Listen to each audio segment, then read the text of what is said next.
दुनिया के नक्शे पर एक रात एक देश गायब होने वाला था और किसी को पता भी नहीं था, लेकिन तभी इतिहास ने मोड़ ले लिया। दोस्तों, ये कहानी है एक ऐसे डरावना सच की जो इंसानियत को चीर गई। साल 1971 जब एक देश टूट रहा था और एक नया देश जन्म ले रहा था। लेकिन ये लड़ाई सिर्फ इंडिया और पाकिस्तान की नहीं थी, ये लड़ाई थी इंसानियत बनाम जुल्म की। और इस लड़ाई की शुरुआत ढाका की गलियों से हुई थी। आपने सुना होगा पाकिस्तान एक मुस्लिम देश है, लेकिन क्या आप जानते हैं वो दो हिस्से में बटा हुआ था। एक था वेस्ट पाकिस्तान यानी कि आज का पाकिस्तान, और दूसरा था ईस्ट पाकिस्तान यानी कि आज का बांग्लादेश। वेस्ट पाकिस्तान की हुकूमत ईस्ट पाकिस्तान के लोगों पर राज कर रही थी। भाषा अलग, संस्कृति अलग, पर फिर भी दबाया जा रहा था।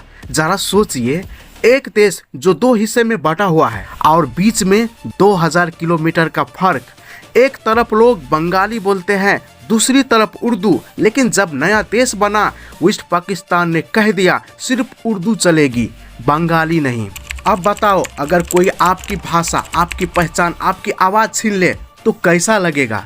जब 1970 के इलेक्शन में ईस्ट पाकिस्तान के नेता शेख मुजीब ने जीत हासिल की, लेकिन सत्ता हाथ में देने के बजाय उन्हें जेल में डाल दिया गया।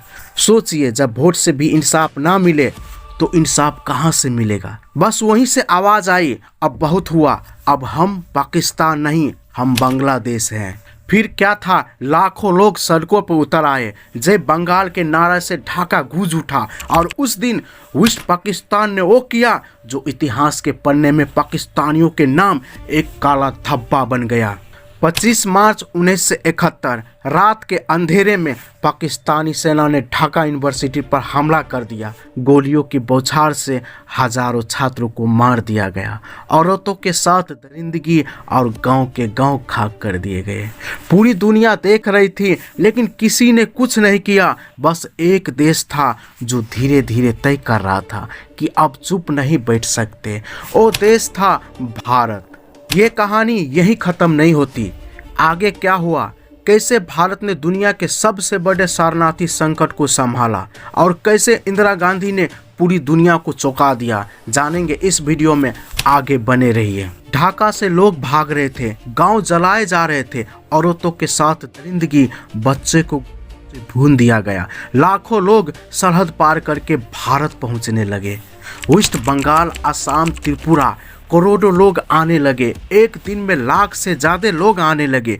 सोचिए, आपके गांव में 100 लोग रहते हैं, अगर अचानक 10,000 लोग आ जाए, खाना कहाँ से देंगे, रहने की जगह कहाँ से देंगे। भारत थक रहा था, पैसा खत्म हो रहा था, पर एक आवाज़ थी जो हर जगह गूंज रही थी, भारत मुझे मदद करो। इंदिरा गांधी ने समझ गई थी ये सिर्फ शरणार्थियों की समस्या नहीं है, ये इंसानियत की लड़ाई है।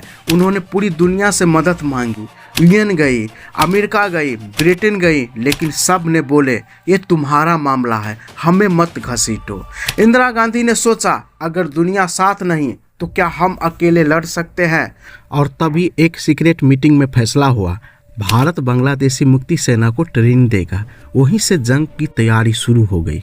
मुक्ति बाहिनी के सेना के जवानों ने पाकिस्तान के जितने सारे सप्लाई लाइन थे उस पर हमला चालू कर दिया। रेलवे ट्रैक उड़ा दिए गए, ब्रिज तबाह कर दिया गया, पाकिस्तानी जहाज़ों को नदी में डुबा दिया गया। हर दिन पाकिस्तान कमज़ोर होता चला गया, लेकिन वो मानने को तैयार ही नहीं थे। फिर 3 दिसंबर 1971 की रात वो हुआ जिसका बहुत डर था। 3 दिसंबर 1971 पाकिस्तान ने इंडिया के 11 एयरबेस पर हमला कर दिया। युद्ध शुरू हो चुका था। इंदिरा गांधी ने ऐलान कर दिया, भारत अब युद्ध में है। और फिर क्या, इंडियन आर्मी, नेवी और एयरफोर्स तीनों मोर्चे पर कूद पड़े। पूरी मोर्चा पर लेफ्टिनेंट जनरल जगदीश सिंह अरोड़ा ने कमाल संभाली। पाकिस्तान के सामने एक तरफ भारत की ताकत, दूसरी तरफ मुक्ति बाहिनी सेना की जिद, एक तरफ खून के दरिंदे, दूसरी तरफ सपना। जंग शुरू हो चुकी थी। पश्चिम में लड़ाई, पूर्व में लड़ाई, हवा में लड़ाई, समुद्र में लड़ाई, पर असली टारगेट था ढाका को बचाना। अगर ढाका गिरता तो ईस्ट पाकिस्तान टूट जाता। इंडियन आर्मी और मुक्ति बाहिनी सेना के जवानों ने चारों तरफ से ढाका को घेरने लगे। हर दिन पाकिस्तानी आर्मी पीछे हटता चला गया। सिर्फ 13 दिन में इंडिया ने 93,000 पाकिस्तानी सैनिकों को घेर लिया। दोस्तों, ये दुनिया जानती है 16 दिसंबर 1971 ढाका के रेस कोर्स ग्राउंड पर पाकिस्तानी जनरल AK नियाजी ने इंडिया के लेफ्टिनेंट जनरल जगदीश सिंह अरोड़ा के सामने सरेंडर कर दिया। 93,000 पाकिस्तानी सैनिकों ने हथियार डाल दिए। इतिहास में सबसे बड़ा सरेंडर इंडिया ने करवाया और उसी पल एक नया देश जन्म लिया, बांग्लादेश।